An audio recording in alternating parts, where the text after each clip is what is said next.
Selamat pagi Sobat Merah, balik lagi dengan Dina Pohan dalam segmen Tontur, Corporate and Tour, di mana kalian tetap bisa study tour walau hanya di rumah aja. Pagi ini Dina bakalan ngajakin Sobat Merah untuk ngulik dan kenalan langsung sama owner salah satu kafe legendaris dan juga kekinian di Malang. Kalau gitu, kok ikutin Dina?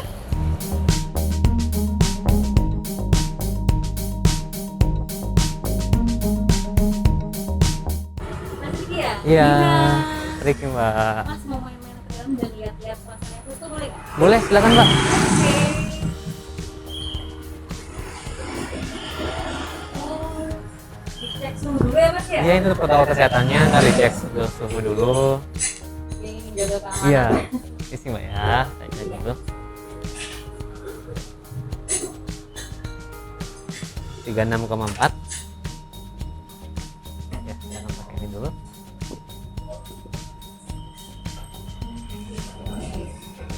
Jam operasional sendiri bukanya jam berapa sebenarnya? Nah, kalau kita sama pandemi bukannya mulai jam 10 pagi sampai jam 8 malam. Mbak. Emang berkurang ya, tutupnya Iya, di berkurang. awal. Kalau biasanya normalnya kita jam 8 sampai jam 12, kita berkurang banget untuk selama pandemi ini. Boleh diajak keliling nggak Mas? Boleh, silakan. Mari silakan. Ini barnya. Jadi kalau banyak mau pesen kopi, ini nih kita mesinnya juga udah bagus banget nih, pokoknya. Terus juga banyak suka kopi? Suka. Suka ya? Sukanya Arabica. Arabica. Iya, di sini kebetulan kita full Arabica untuk cosplaynya. Jadi bisa sesuai banget nih sama lidah mbaknya. Untuk biji kopinya sendiri ini ngambil dari Bapak atau langsung sendiri ya? Kalau untuk green bean-nya ya kita ada supplier tersendiri. Kalau untuk prosesnya kita juga ada roastery sendiri di sini kayak gitu. Iya. Ini lengkap ya Mas di sini? Lengkap Nggak sih. cuma kafe aja intinya? Iya, lengkap kita. Oke. Mungkin untuk ruangan Kalau ruangannya ini smoking areanya sebelah sini. yang Mau smoking, ini luar sama dalam sini smoking. ini smoking area. Ya, smoking area. 8 orang sampai 10 orang gitu. Bisa 8 sampai 10 orang, bahkan lebih karena ya tempatnya kan bisa custom banget ya, Mbak. Kalau yang ini juga smoking area. Ini ada sekitar 9 mejaan dengan masing-masing meja 2 sampai 4 orang. Kalau untuk non smokingnya di bagian dalam itu ada sekitar 5 sampai 6 meja. Konsepnya kayak otomatis gitu ya Mas ya? Otomotif ya, karena emang ya konsepnya gitu, terus sama industrialis otomotif gitu sih. Biasanya memang yang main di sini nggak cuma anak mahasiswa aja malah. Kita sih lebih banyaknya untuk kalangan profesional. Jadi kalau misal apa namanya, untuk orang mau meeting gitu, seringnya di sini kayak gitu sih Mbak, orang meeting. Kita juga selain gitu kan kita juga nyediain nih kalau misal mau full reserve untuk satu ruangan non smoking tuh kita juga nyediain. Yang dalam Iya, yang di dalam. Mungkin mau cek sekalian mungkin boleh sekarang. biar Iya. ngerti. Oh iya. Memang menarik banget dan nyaman suasana di sini.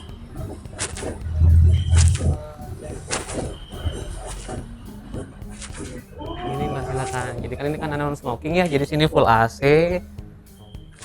Kalau misal mau reserve satu ruangan juga bisa kita nyediain kayak buat meeting gitu ya. Kita ada LCD, ada sound juga Disediakan kalau dari butuh. pusat sendiri. Sediakan. Oke, ada biasanya yang ingin pemesanan atau gimana nggak? Kalau untuk ingin Ada sih, tergantung harian juga kan, kalau weekend berapa kayak gitu. Kalau misal weekdays juga ada satu sendiri. tapi biasanya memang mainnya di minimum pemesanan ya? Iya. Atau bayar mungkin untuk ruangannya? Kalau misal satu ruangan itu ada minimumnya, tapi kalau cuman meja ya pokoknya pesan gitu aja. Kalau cuma beberapa meja, misal banyak reserve nih 2 meja gitu, Iya, ya pokoknya pesen aja gitu. nggak masalah. Nggak ada minimalnya. Kalau emang full satu ruangan baru ada minimal. Buat Sobat Merah nih yang mau pesen atau mungkin butuh tempat meeting yang cozy, ini salah satunya tempat banget. Keren. Ya. Oh, ini juga ada produknya. Ya, ini jadi kita kayak nyediain sampel gitu Mbak. Gini tuh, kayak gini nih, kita ada jual juga bin. Mau bisa digiling atau masih bin gitu bisa. Ini yang import, ini untuk apa namanya, untuk sampelnya import. Ini kan contoh green bean kita, Arabica tuh kayak gini, kayak gitu. Jadi langsung ada displaynya ya, kan orang Iya. kadang nggak paham nih perbedaannya. Nah. Kayak robusta, arabica. Ya, jadi kalau pengen tahu packagingnya kayak gimana juga kita di sini juga udah nyediain kayak gitu. Ini per 100 gram. Per 100 gram. Nggak cuma kafe aja, roastery sendiri jual biji pun ya? Jual biji juga, iya. Mungkin mau sekalian lihat untuk mesin roastingnya mungkin? Boleh, biar. kita lihat. Boleh? Oke. Mari. Permisi ya Mas, kita mau lihat-lihat. Iya, silakan. Mesin roasterynya seperti apa? Ini mesinnya jadi kapasitasnya udah 15 kg untuk sekali roasting. Jadi dulu 15 kg. 15 ya. Dulu untuk awal kita cuma 5 kilo aja kapasitasnya karena ini mungkin kebutuhan dari marketnya. Ya? Iya, Mesin karena kebutuhan marketnya yang tambah besar gitu. Jadi diperbesar juga. Mesinnya menyesuaikan permintaan pasar. Iya, karena kita kan juga selain untuk kafe sendiri nih Mbak, kita juga supply buat kayak hotel kayak gitu-gitu. Horeca ya? Horeca. Restoran dan Iya. Oke, Sobat Merah. Jadi ini dia keadaan dapur atau kitchen dari Fosco Coffee sendiri. Keadaan cukup bersih ya dan tertata secara rapi. Nah, ini kebetulan ada yang masak. Kita tanya langsung aja ya. Mas, ini masak apa, Mas? Nah, ini kita lagi masak nasi goreng Mbak ya. Ini Terus kok kayaknya berapi-api gitu nih. Metodenya metode apa nih? Nah, ini metodenya namanya flambe. Jadi itu biar kita dapat kematangan yang rata gitu dari seluruh bagian ayamnya kayak gitu. Oke, terima kasih Mas. Nah Mas, setelah dari kitchen tadi kan udah ngeliat nih proses pemasakannya dan suasana dari dapurnya sendiri. Boleh nggak sih Dina tanya-tanya bentar tentang karyawannya gitu? Boleh banget Mbak. Oke, sambil kita ngobrol santai aja kalau gitu ya. Boleh. Dari tadi Dina tuh ada sesuatu yang bikin penasaran. Iya Mbak. Sebenarnya Fosco Coffee ini berdiri dari tahun berapa sih Mas? Kalau kita berdirinya dari tahun 2012, jadi totalnya udah 8 tahunan. 8 sampai tahun sekarang. berdiri. Iya. Wow, itu kafe yang cukup lama dan Udah lama bisa banget ya, mempertahankan eksistensi dan konsistensi juga ya. Boleh diceritain nggak Mas untuk kegiatan lebih ke manajemen karyawannya sendiri sih lebih tepatnya? Kira-kira ada nggak sih program khusus untuk karyawan yang rutin atau mungkin ada evaluasi untuk karyawan atau bagaimana, boleh diceritain nggak Mas? Kalau evaluasi rutin sih kita misal kayak gini Mbak ya. Jadi kita main kayak reward punishment aja sih kayak gitu. Reward punishment. Jadi kan itu menimbulkan semangat kerja sendiri buat karyawan kayak gitu kan. Jadi kalau misal mereka kayak tertib di apa namanya di absensinya gitu kan juga ada reward buat mereka. Tapi kalau mereka juga nggak tertib kan ada punishment juga. Jadi reward dan punishment itu pengaruh banget buat kinerja mereka kayak gitu. Biar nggak ngentengin juga ibaratnya Iya, karyawannya. kayak gitu. Oke. Kalau untuk sistem perekrutan sendiri biasanya lewat mana? Kalau rekrut sendiri kita biasanya di share gitu ya lewat ada di Instagram kayak gitu kan. Itu by video kayak gitu. Jadi bahwasanya nih kita Fosco lagi butuh karyawan nih kayak gitu. Kalau untuk kriteria sendiri sih kita nggak muluk-muluk ya. Kalau soal teknikal itu terakhir lah, penting orangnya mau belajar. Berarti karakternya dulu yang dilihat ya? Iya kayak gitu. Orang yang mau belajar, terus apalagi kan kita di F&B kayak gitu ya. Betul. Kita orangnya harus komunikatif yang jelas. Kayak Iya. gitu. Jadi komunikasi harus bisa jalin komunikasi dengan customer kayak gitu. Nanti ada trainingnya sendiri berarti ya Mas? Ada. Jadi kenapa kita untuk technical itu terakhir karena kita juga ada training selama 3 bulan kayak gitu kan. Jadi di situ emang bener-bener karyawan bisa digembleng, bisa dilatih. Gimana sih kebutuhan dari kita sendiri kayak gitu. Keren. Jadi bener-bener gak cuma untuk menjaga kualitas dan rasa, itu memang bener-bener harus ada tangan handal yang andil ya Mas? Iya, bener banget. Ya itu dipersiapkan banget sama Fosco Coffee-nya ya. Oke, baik. Kalau gitu selanjutnya mungkin Dina bakal ngobrol langsung sama ownernya perihal yang lebih dalam lagi tentang Fosco Siap, Mbak, Coffee. siap, Terima kasih ya Mas. Nah, Sobat Merah, sekarang Dina udah adalah di hadapannya owner dari Fosco Coffee. Boleh kenalan Bapak, siapa namanya? Selamat pagi ya mungkin ya. Pagi Kita menjelang lagi pagi siang. nih, pagi Boleh. menjelang siang. Iya. Nama saya Hendy, saya adalah tim kreatif mungkin ya di belakang Fosco Coffee atau Fugu ataupun semua yang berbau Fosco lah mungkin. By Fosco, jadi Bapak Hendy inilah sosoknya. Untuk teman-teman, jadi kalau teman-teman penasaran nih lebih dalam seperti apa Fosco Coffee, Dina bakalan tanya secara langsung bagaimana sih manajemen dan brandingnya. Pak, saya boleh tanya-tanya ya Pak ya? Mbak, ya. Ini tanya-tanya santai kok Pak, kita ngobrol santai aja. Saya kan penasaran, tadi dari Mas Rifki cerita kalau Fosco Coffee ini udah 8 tahun berdirinya. Benar, dari 2012 kita. Boleh nggak sih diceritain sejarahnya tuh bagaimana bisa sebesar ini? Belum besar sih Mbak. Ini kita udah masih cukup belajar. besar. Jadi ceritanya 2012 itu saya lagi kuliah di salah satu perguruan tinggi swasta di Malang. Nah, untuk lulus itu kita bisa skripsi atau bisnis plan. Nah, pada saat itu saya pilihnya bisnis plan nih. Nah setelah kita bikin rancangan bisnisnya, kemudian saya waktu semester 4 itu kepikiran kenapa kita udah ada rancangannya tapi nggak dijadikan nyata aja.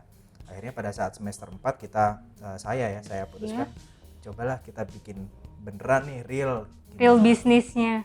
Wow. Pada saat itu kita cuman punya ruangan yang di depan, Mbak. Mungkin kapasitas seatingnya sekitar 16 kursi. 16 kursi Yang di depan kita, tadi? Iya, cuman yang ini belum ada ruangan ini yang kita Oke. lagi ngobrol sekarang ini. Terus kapasitas kitchennya juga belum besar, mesinnya juga masih yang single group. Yang penting kita mulai dari kecil. Merintis berarti. Dari merintisnya dari Wah, kecil. ini ada pesanan, Mbak Dina pesan apa nih? Silakan, Mbak. Tadi saya direkomendasiin, katanya ini menu terfavorit di Fusco Coffee. Nah, ini brulee latte nih. Oke, makasih Mbak. Nah, sebelum minumnya kita biasanya dibakar dulu, Mbak. Oh, Karena gitu. di atasnya ada gula merah, gula aren ya. Terus ada gula putih. Nah, kita bakar. Wow. Penyajiannya dengan metode yang berbeda juga ini. Yang bikin khas adalah aroma dari gula merahnya Iya. karena dia kan dibakar jadi karamel gitu. Nah, untuk minum ini kita nunggu sekitar 30 detik lah karena setelah dibakar nanti jadi ini karamel atasnya. Jadi sambil nunggu kita ngobrol dulu aja. Iya, nanti Dina cobain langsung deh. Oke. Terus cerita pasnya seperti apa. Jadi itu, Mbak, intinya awalnya 2012 berangkat dari tugas kuliah. Berawal dari tugas kuliah. Ya nggak expect juga kita bakal selama ini, tapi yang penting selama kita jalaninya dengan seneng ya, fun. Ya. Itu kita juga nggak kerasa ya, lama-lama udah 8 tahun gitu. Udah 2020 aja nih sekarang. Iya, udah pandemi aja. Nah, tanya soal itu, untuk menyiasati pandemi ini bagaimana sih Pak? Nyambungnya tadi Jadi kan mungkin untuk generasi kita ya, pandemi ini adalah salah satu krisis yang kita rasakan ya. Hampir semua usaha Iya, soalnya. kalau untuk generasi kita ya 98 kita masih SD mungkin. Iya, betul. 2008 kita masih dalam tanggungan orang tua. Sekarang yang 2020 kita merasakan krisis yang kita alami sendiri. Nah, salah satunya mungkin bedanya krisis sekarang sama krisis yang dulu, kita agak terselamatkan berkat kultur online yang kuat ya. Betul. Kita ada YouTube, ada TikTok, Instagram, terus ada marketplace. Memanfaatkan digitalisasi ya Pak. Jadi buat generasi kita harusnya krisis ini bisa jadi pembelajaran buat kita bener-bener switching offline bisnis ke online bisnis. Walaupun nggak full switch, paling nggak keberadaan kita adalah di online. Betul. Karena lagi-lagi nggak mungkin kita nggak ngikutin era. Yoi. Kalau untuk marketingnya sendiri, memang jualannya nih khusus kopi aja ataukah mungkin ada produk-produk yang bisa dijual lewat online mungkin? Kalau kita sekarang 60-40 ya, 60-nya kita memang bisnisnya di restoran, tapi 40%-nya kita adalah supplier buat hotel, restoran, kafe atau yang lainnya. Kita juga jual mesin kopi, kita pengadaan alat kopi, semua lengkap kursus, ada di sini. Jadi teman-teman. Perkembangannya di situ karena fun aja, karena kita awalnya memang jualan kopi, kita ketemu orang baru, kita tahu kebutuhan pasar, mungkin kayak gitu ya Mbak. Yang bikin kita besar sekarang adalah teman-teman yang akhirnya aku bikin kafe dong, atau aku punya hotel nih, supply dong kopinya. Atau ada petani yang aku punya kopinya, aku nggak bisa pasarin. Nah, marketnya di situ ya. Keren-keren, gak cuma ingin berbisnis sendiri tapi malah kolaborasi juga berarti. Iya, akhirnya kafe ini jadi semacam showroom gitu. Iya, showroom cuman tempat buat kita ketemu, kita ngobrolin rencana-rencana, kita ngobrolin peluang-peluang kayak gitu. Keren. Ini salah satu ide kreatif yang terrealisasikan. Karena ide tanpa realisasi juga percuma dong. Iya. Fusco Coffee 8 tahun. Kalau untuk brandingnya sendiri nih, saya lebih ingin tahu sebenarnya Pak Hendy ini ingin Fusco Coffee dilihat seperti apa dan dipandang seperti apa oleh masyarakat? Kalau saya sih bukan nggak ambil pusing ya, tapi saya menyadari bahwa branding itu kita kadang maksud kita sama yang ditangkap pasar itu beda dan ada bias di situ. Dan pada akhirnya kita juga nggak bisa paksa kita mau terkesan eksklusif atau kita mau terkesan merakyat. Nah. Itu kita semua kembalikan ke pasar. Tapi yang jelas kalau saya di sini berusaha biar Fusco ini jadi apa ya, rumah buat teman-teman kalau mau meeting, kalau Betul. mau ketemu klien, kalau mau pacaran atau mungkin apalah di sini. Jadi karena gini Mbak, dengan adanya sekarang mungkin 8 ke 9 tahun ya, Betul. ini sudah mulai ada apa ya, experience. Jadi teman-teman yang dulu mungkin sekolah lagi kuliah di Malang, terus Iya. mereka ngafe di sini, sekarang udah kerja di mana. One day mereka akan ke Malang, ini loh tempatku Tempat dulu, ngopi dulu waktu Nah, masih sudah kuliah. ada memori kayak gitu. Oke. Sudah ada Keren. memori kayak gitu. Mungkin Tancap di teman-teman yang memori. dulu kerja di BUMN sekitar sini, sering Iya. meeting di sini, mereka pensiun, suatu hari ngajak anaknya nih ke sini. Jadi memang kafe ini nggak cuma untuk anak muda, tapi Iya, memang kita kalau kita ngomong segmennya ya kayak 25 sampai 45 lah. segmennya 25 sampai 40. Iya. Jarang banget kita nemu mahasiswa yang ngerjain tugas di sini. Malah kelihatan tadi ada yang bernostalgia juga di sini ya. Iya, om-om tante-tante Iya, lah. bener. Mereka lebih menghargai konsep homey yang kita tawarkan kan. Kalau anak muda mungkin mereka butuh space yang lebih luas, butuh harga yang lebih miring, terus butuh apa ya, tempat-tempat yang lebih mereka bisa teriak-teriak ekspresif kan kayak gitu. Betul, beda memang segmen. Musiknya juga kita coba yang lebih calm, smooth kayak gitu. Kalau untuk konsep sendiri memang ini otomotif atau bagaimana ya? Saya tuh orangnya agak apa ya, sentimental gitu. Oke, Jadi saya- memorabilia ini adalah yang saya pakai, mungkin yang ini waktu saya pakai SMA. ini nih. punya sendiri memang. Punya saya, dari saya SMA pakai ini Mbak. Wow, Saya SMA pakai ini, terus yang ini saya dapat waktu cuci mobil di daerah Batus. Itu ada motor jelek, saya beli Iya. 500.000, sekarang saya restorasi. Dimodif. Iya. jadi ini bukan sekedar pajangan, tapi memang punya memori tersendiri ya sepeda-sepeda. Iya.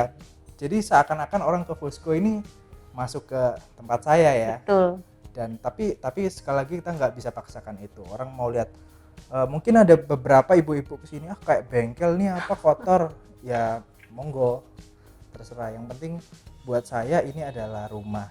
Rumah. Keren. Jadi kayak gitu Sobat Merah. Yang masih penasaran boleh datang langsung, ketemuan langsung sama kakak-kakaknya yang tadi, barisannya cak-cak, keren-keren banget. Kalau gitu saya cobain ini ya. Pak, ya? Langsung silakan. Oke.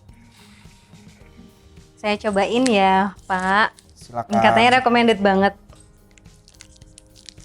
Oke. Sebenarnya Kayaknya diaduk dulu deh. kalau kopi itu Mbak Dina, setiap Iya. orang kan punya preferensi rasa Betul. sendiri. Jadi kadang-kadang saya bilang ini enak, Wow. ini cocok. Iya ya, dia karamel banget ya. Ya, itu bisa dimakan kayak Coba deh. kriuk-kriuk gitu.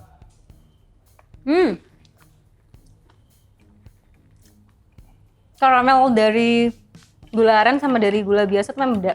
Enakan yang gula aren ini. Lebih apa ya, legit. Lebih legit, pekat dia rasanya. Wow. Saya disuguhin sama produk andalannya Fusco nih. Biasanya ada orang yang kesini itu dia setiap hari kesini dengan pesan item yang sama, melakukan kegiatan yang sama. Wow, jadi udah rutinitas Di dong jam jadi. yang sama. Jadinya Iya. rutinitas. Jadi kita biasanya datang jam 8 isinya itu aja, datang jam 10 isinya itu aja. Tapi akhirnya loyal kan, menghasilkan konsumen yang loyal akhirnya.